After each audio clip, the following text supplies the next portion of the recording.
Welcome to another OCD Recovery Instagram Live. I'm going to be talking today all about change as part of my Instagram Lives focusing on hope, change, mindset, and all these areas which are often overlooked. Because what tends to happen is when we're trying to recover from OCD, we seek help, and we then look at what our problems are in relation to the fear, and we look at just that, and then we sometimes give up on reading, give up on working to get better, give up on the whole journey. And this is in all aspects of life. Why? Because we've built up habits day to day that encourage us to feel demotivated. These habits, what happens is, in our lives, say for example, we're getting out of bed late, we're sitting on our phone all day, we're picking up books, reading the first few pages and then giving up. If we do that, that habit structure is not going to lead to productive change. So one of the most important things I'm doing when working with anyone is straight away looking at life structure, how I can change that to optimize it for the best sort of platform for them to get better. Helping that become a motivational position to help that. That's key. That's the first thing.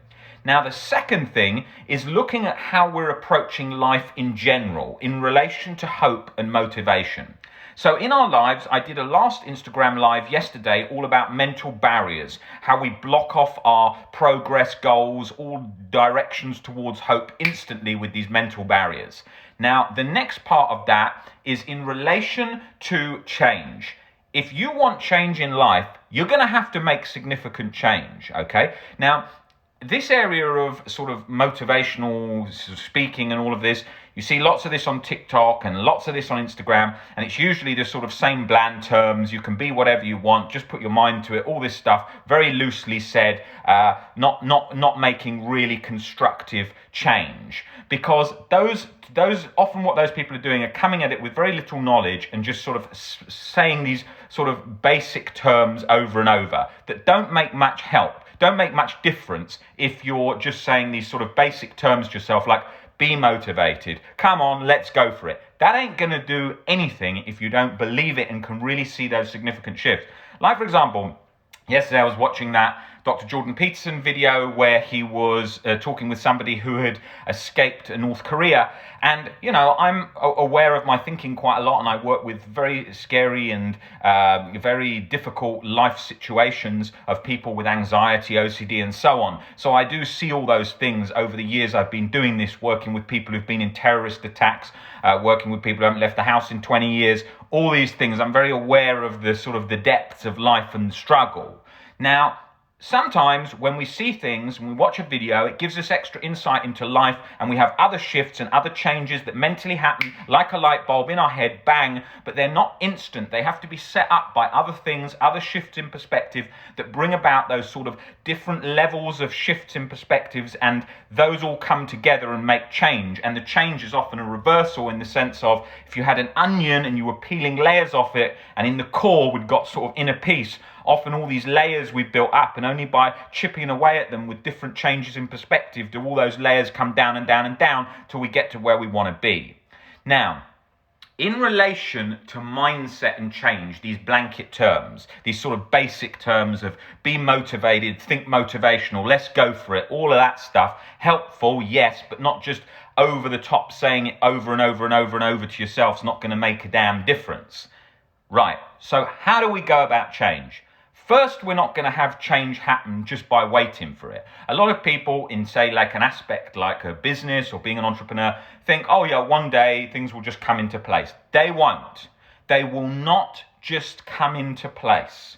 You have to make these things happen. You have to be this catalyst, bring this energy that sparks that massive change. Now, that doesn't mean going out and like drastically right now trying to change all aspects of your life in this sort of flurry. We've got to do this bit by bit, but we've got to come with it with big action, okay? We've got to do that. You've got to harness that. You can't just say, okay, I'm going to recover from OCD. I'm going to read like 5 pages a day of a book. I'm going to sort of give that up after 3 weeks and then read a page every 2 months. I'm going to do an exposure when I feel I'm at a crisis. That ain't going to do much because that's too loose, it's too light, and it's not going to make impact. So we have to make impact. To make impact, we have to be consistent. We have to think, right, I'm going to get out of bed after staying in bed in the morning for 15 minutes, not 2 hours. I'm going to start not lying on the laptop on my back all day long. I'm going to start eating healthier. I'm going to start working out. These are common terms you hear, but they make a difference because they're building those habits that make change and make all the things that you want happen, because they give you that extra energy. If you're not eating well, it's like having if you have a bucket with a hole in it and the hole is OCD and energy is pouring out of that all the time, you're going to have to keep filling that bucket with food and exercise because you're getting drained, right? We can't fix that hole right now, okay? Because you're working on recovery. So you better be giving that things that you can, eating, exercising, and then I would usually say sleeping here, but the problem is that can often be counterproductive because if we try to do extra better sleep like we do now in this world today where we think, oh, I've got this app for sleeping and I've read this book on sleep and I've seen this guru online who says sleep's the most important thing in life, you're going to sleep less because you're so focused on getting sleep. I've got to get sleep. It's the most vital ingredient. Bang, it starts pulling away from you. So with sleep, the best way to approach it is, look, for centuries, people slept on horseback, in a cave, in the rain, traveling over hundreds and hundreds of miles, all sorts. And they just got used to that so they could sleep anywhere, okay? Think of myself in the past. When I was 17, 18, 19, I'd be coming back from a nightclub, I'd sleep on someone's couch. I would work out, I would stay up too late, all these different things that weren't great, but I never gave a damn about not attaining enough sleep. Now, the problem is today is we've got this situation where it is super focused on the importance of sleep, less than it was before. So that's why you're seeing more sleep problems as people are more focused on that as well happening. They're having more sleep problems due to workloads and so on, but that's also a huge problem. Now, I didn't care about that in the past, but then when I did care about it was in the future. Why? Because in the future, I started to read these books saying that sleep was this vital ingredient that you needed for life. If you didn't get it, you were in tremendous trouble. And that's when the sleeping problems happened. So what we need to do is we really need to wear all these symptoms, any symptoms, anxiety, sleep discomfort, physical symptoms from sleep, like an uncomfortable coat. Most of the things that I experienced with sleep was OCD latching to the sleep symptom, making it worse because I was so fixated on how bad that would be and how that would screw up my whole day and my life. I was viewing sleep as this sort of fuel that the body needed to replenish and repair the brain, and without it I would never be able to recover and my body would be completely taxed, and oh my God, sleep is the only thing I want and need, and if I don't get it, I'm never going to be able to recover from anxiety because it's the one thing I was leaning on. Well, that was the problem. Even during my worst times with sleep and insomnia, when I becoming accepting of it, bit by bit, I got better and better and better and cared less and less about it. Now, in the nature of my work today, in the nature of the world that I'm living in my life, it's very full on, okay? I'm working with lots of time zones, with people with OCD and the one-to-one coaching. We have the webinars, the groups, and all the communities that we run. So it's a lot of work that we do. Of course, I'm pacing myself and taking breaks and making sure I've got energy for all the things I do. However, you ain't going to always sleep the best. Sometimes you might be working late with a time zone and then you work a bit on the computer and you don't sleep that great. I do not care. That is not me saying I do not care about my health. I would prefer my health and my sleep is good and I get the right amount, but I can't always get that and things happen.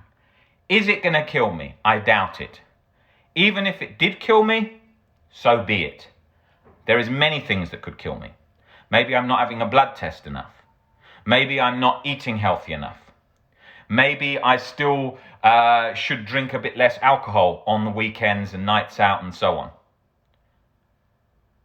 This was the core of all of my health OCD. This internal reluctance, this internal fight to push away any risk at all of anything bad, detrimental in relation to health, hijacked and latched to the responsibility element, latched in the core of, yeah, but you should be doing more for your health. You should be doing this. You should be doing that. You should be fixing this. You should be fixing that. You shouldn't overlook this. You shouldn't overlook that. I was going to the doctor once, twice a week. I barely ever go now. Ever. Maybe, 2-3 times a year. I accepted that being alive and being human means accepting and acknowledging I could die right now. I have to acknowledge and accept that. Because by not acknowledging and accepting that, it's a situation where I'm not acknowledging life. Because you can't acknowledge life without acknowledging death. To be alive, to be awake and feeling really alive, you need to harness death. I spent my life never focusing on death, like most human beings. That's fine, I was functioning well and everything, but did I really have that depth into life? Did I really have that real depth into life? No. That real depth into life came from that complete harnessing of death, acknowledging, I may die soon. Actually, I'm 36. Let's chuck 50 years on that, I'm dead. What's 50 years in the lifetime, in the scheme of the universe? Nothing. Nothing at all. So it was that complete acknowledging and focusing on that. And I remember I was watching a couple of years ago, I can't remember exactly, I was watching a YouTube video with Tony Robbins talking to Gary Vaynerchuk. Pros and cons about both of them. Tony Robbins said he focuses on acknowledging the shortness he has of life and getting out of what he wants to do. And Gary Vaynerchuk said he focuses on life on not having any regrets. And then he said he took it one step further. He acknowledged the worst things happening, losing his parents, them dying in front of him, and picturing that and seeing those things happening that he didn't want, the things that he didn't want the most. And he said that made him harness life the most. That is so key to OCD recovery. I stumbled upon that kind of thinking by accident, along with the work of Ellis, Frankl, Weeks, Claire Weeks, all of those guys in my own journey, by seeing that every anxiety symptom I was experiencing in relation to health was a complete internal rejection of reality. I did not want to even allow in for a second that there was a possibility of death. Oh yeah, I know it happens, but it's a long way away. Oh, it won't happen to me, da-da-da-da-da. Keep that back, keep that away, keep focusing on now, nice and safe in the house. It was me not facing the fact of life. Now, I wanted to come on here and really put it bluntly, as I often do, as I'm often criticised for too. Sometimes people say I'm too blunt, but it's difficult with OCD because OCD is a thing where you do need to be blunt, okay? Albert Ellis was criticised constantly for being too blunt, and I think I'm a more toned down version of how he spoke, but being blunt is important because we have to face facts of life we don't like. I have to face facts of life that I don't like. In every area I am looking to face those. So if there is ever things that I think I can harness and I can look at and make change with, I do. Because that is what development's about. It's about looking and thinking about anything you don't want to hear. So in your situation right now, whatever you are running from, whatever the OCD fear, whatever you think it is, whatever you are so scared of, whatever how rare, whatever, there is an internal rejection. There is an internal resistance to something. And to feel that and to see that shift, you notice it once you start facing it, breaking down the fears, deconstructing them. As you do that, it comes down. But because you have a wall in front of you that hasn't yet come down, you can't see what I'm talking about because you think that wall's always been there, that mental barrier. This amount of anxiety has always been there, preventing me from moving forward. So we take the emotions we're experiencing today and then pull it together. Oh my God, I'm stuck like this forever. Oh my God, I'm never going to get better. Oh my God, this is the worst thing ever. How could I ever get better? I've tried everything before. That is because that is still there. This journey was not easy. This journey was a journey that over years and years and years, I little by little had realizations that took those layers, like I described earlier, of an onion off. I was stuck in things like sensory motor OCD, utterly convinced, how could this ever stop if I'm scared of the sensation in my head, but then it's OCD pulling back on that, and I can't even see how I'm going to stop that, and it's never let up for years. When it changes, you have the eureka moment, that sudden realization that that thing that you were scared of for so long was an illusionary wall, an illusionary latching, an illusionary internal binding that was keeping you stuck. Now, when people come to me and they say, Rob, you know, I've read a lot of books on OCD, which is a huge amount of what we cover is from all those elements, but I've learnt to just leave thoughts there. I wouldn't even bother doing these videos if that was all that was needed for recovery. Okay?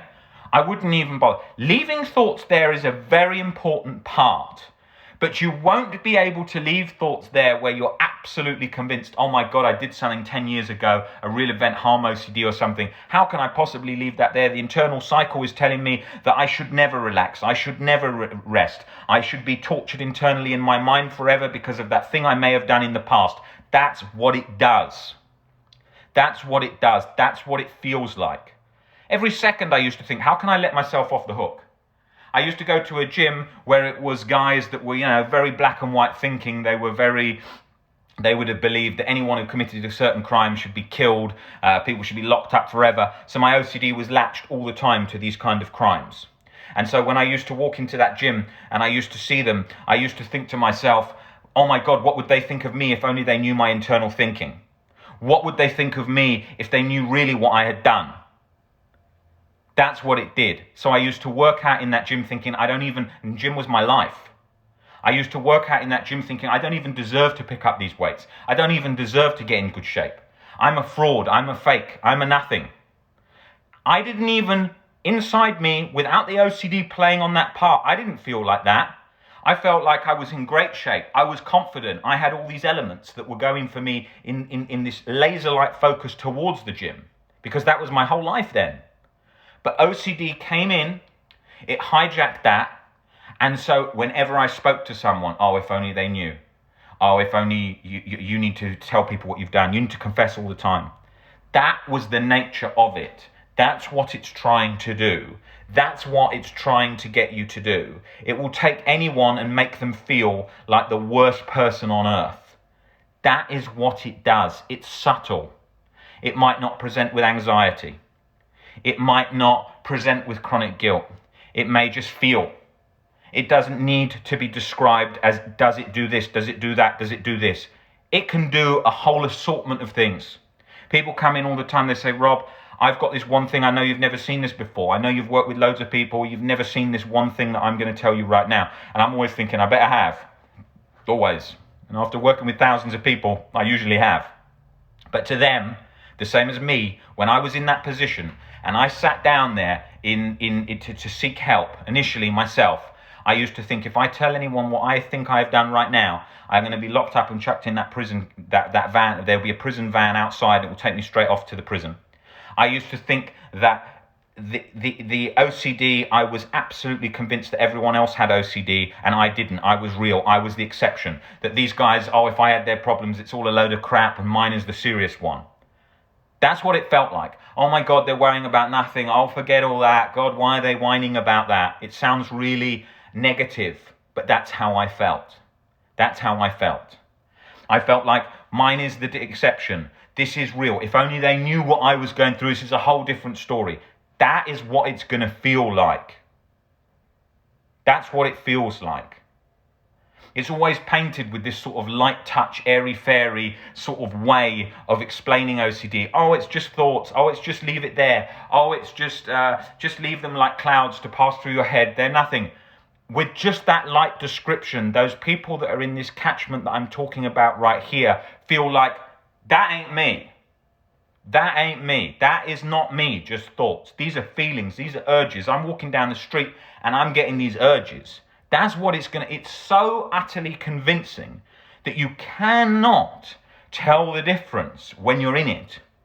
It wouldn't matter if there was 500 pieces of paper here all saying innocent, this is why, evidence. OCD doesn't give a damn.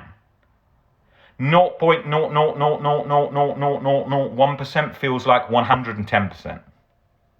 That's what living with OCD is like. That is exactly what it's like.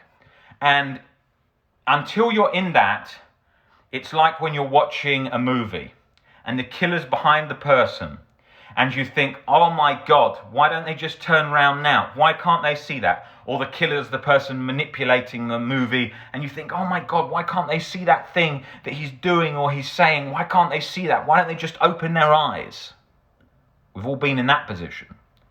Well, with OCD, you kind of are aware of that to some degree, but you're still like, no. And it's got into that part of the brain that's made it feel so real that you are absolutely locked on, fused to that real sensation, where whatever information you're hearing that is conflicting with what you're thinking doesn't even get acknowledged, recognized, or adopted because the brain is just completely based on that sensation. That sensation feels all empowering. That sensation feels all consuming. That sensation changes your whole bodily sort of functioning. Let's think of when you've got chronic guilt and anxiety latched. My shoulders and neck would be like this. Felt hunched, all the muscles tight, all the stomach gnawing, all the body sweating, drenched, like that. It felt like there was this massive guilt that had been sort of shoved into my stomach, turned up to full notch and left there. And whatever I did wouldn't release that sensation, locked. I would sit in the bath and I would put the salts in, I'd put the heat on and I'd turn it all up and I would lie there and I would think, for fuck's sake, Rob, you've just got to learn to relax. This is so rare. And it's like, no way. You are guilty. You have done this. I'm afraid. And I used to think, well, what am I going to do with this? This is so unlikely. This has changed from last week. Surely online it says relaxing in a bath, having a massage, all these things will stop this. No. I used to have that massage. I used to lie in that bath and this would be like this on the massage table. This would be like this in the hot bath. It would be like that. And then people used to say to me all the time, oh, you don't look too bad. Obviously that's what they say because they can't see it. And then they used to say to me, oh, if you have a massage, if you have a hot bath, you have all these things, it's going to relax. Sometimes I relax for a couple of hours after those things. And then in a week to 2 weeks, I was bang back like that, locked in, no, not week to 2 weeks, sorry. It used to feel like that for maybe an hour or two after the massage, and then bang, lock, latched back in there as soon as it started to turn up. And it can turn up anywhere. You only have to have a thought. And a thought was like a nuclear bomb going off. It was like a new thought, or especially with the false memory, real event related stuff. Like suddenly, oh my God, what if I remember that I did this thing in the past that was so bad that it's made da-da-da-da-da happen, and that's, it moved the goalposts. So like whatever you set as a thing, like, oh, I can accept this, it would just move it to one bit to the left. Whatever it was, whether it was you did this, it would say, but what if you did that? If you thought you did this at another time, then it would say, but sure you wasn't that time. It's going to do all of that because that's the nature of this thing, This thing takes anything. It's like BDD. With BDD, you could have a nose that was just slightly like this, yeah?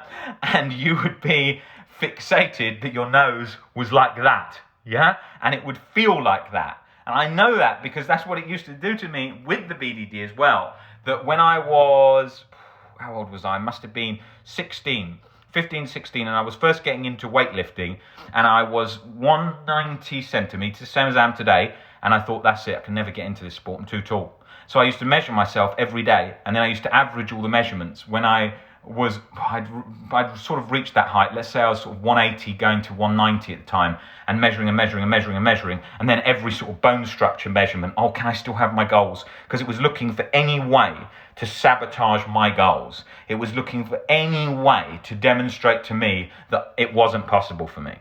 Then I wouldn't lift weights initially because I thought, what if it stunted my growth? Then I wanted to lift weights to stunt my growth. If you don't have this, it's very hard to see and think. You think, what the hell is that guy doing? Why doesn't he just stop that? It's not as simple as that. It's the sensation that it latches with, racks that up, and makes that feel so sort of life, not just life consuming. Like if there's a sort of, let's say that in our mind there's a list of jobs that need to be done. So like right now, am I hungry? No. Do I need to go to the bathroom? No. Do I need to do some work? Yes. Okay, so work is at the top here. If I was really hungry, that would push work down and then put hunger up, right? And so it's going to move those round depending on what's a priority. But with OCD, it's like, I don't give a fuck what's at the priority list. I'm just banging myself straight to the top. Number one position, this. And you'll be like, well, I wasn't even thinking that today, and I haven't been thinking about that for 3 years. Don't care. Here it is. You're like, but I wasn't even worried about that. I haven't even worried about that for years. Don't care. Here it is. That is what OCD is like. Jumping the thing you're scared of right bang to the top of the list, locking it on, pushing it up there. That's what it's doing. So our job is to learn to see that we don't need to answer that thing. And two, if that thing's latched and sticky and stuck on for ages, that we can deconstruct and break that fear down so it comes down the list. That is what we're working on. That is what OCD recovery is. Learning to get that list with that OCD at the top down. That's what's happening. People don't come in and say, hey Rob, how are you? You good? Yeah, we've been up to, watched football yesterday, going for lunch tomorrow. How's your OCD? Oh yeah, let me have a think about my OCD. No, OCD is like priority one. I can't stop thinking about it. It's my whole life. I'm never going to get better. This consumes everything. This is everything. If only this thing wasn't there and it was down the list, then I wouldn't have a problem. So please don't go to the top of this. And then it's like, fuck you. I'm putting myself at the top of the list 24/7. That's what OCD feels like. In a nutshell, that's what OCD feels like. It doesn't give a damn what your experience. You could win the lottery today, $10 million, and it would still be, yeah, but this is nothing.